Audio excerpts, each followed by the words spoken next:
नुसतंच big boss बघितलं आणि बंद केलं. कारण पॅडी दादांचं एकच वाक्य ऐकलं की मी नॉमिनी न करता जे पालकत्व मी सूरजचं घेतलेलं आहे ते मी आयुष्यभरासाठी घेतलेलं आहे.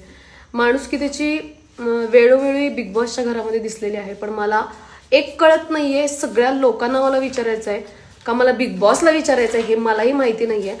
कुठं सगळ्या गोष्टी गणतायत हे पण मला कळत नाहीये, म्हणून मी तुम्हाला विचारतेय. आता खरंच पॅडी दादा जायची गरज होती. भलेही मिड एविक्शन होऊ दे कोणाचं पण इज दिस राईट की आत्ता पॅडी दादानी जायला पाहिजे होतं, ते पण जान्हवीच्या आधी?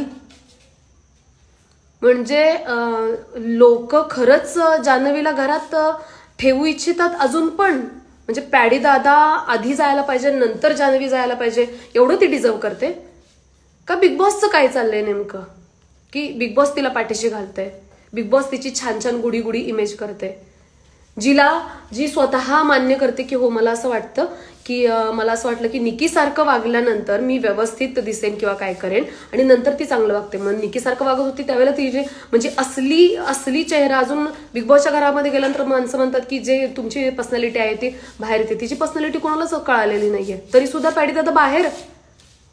म्हणजे चाललंय काय हे? बघायचं का नाही बघायचं बिग बॉस?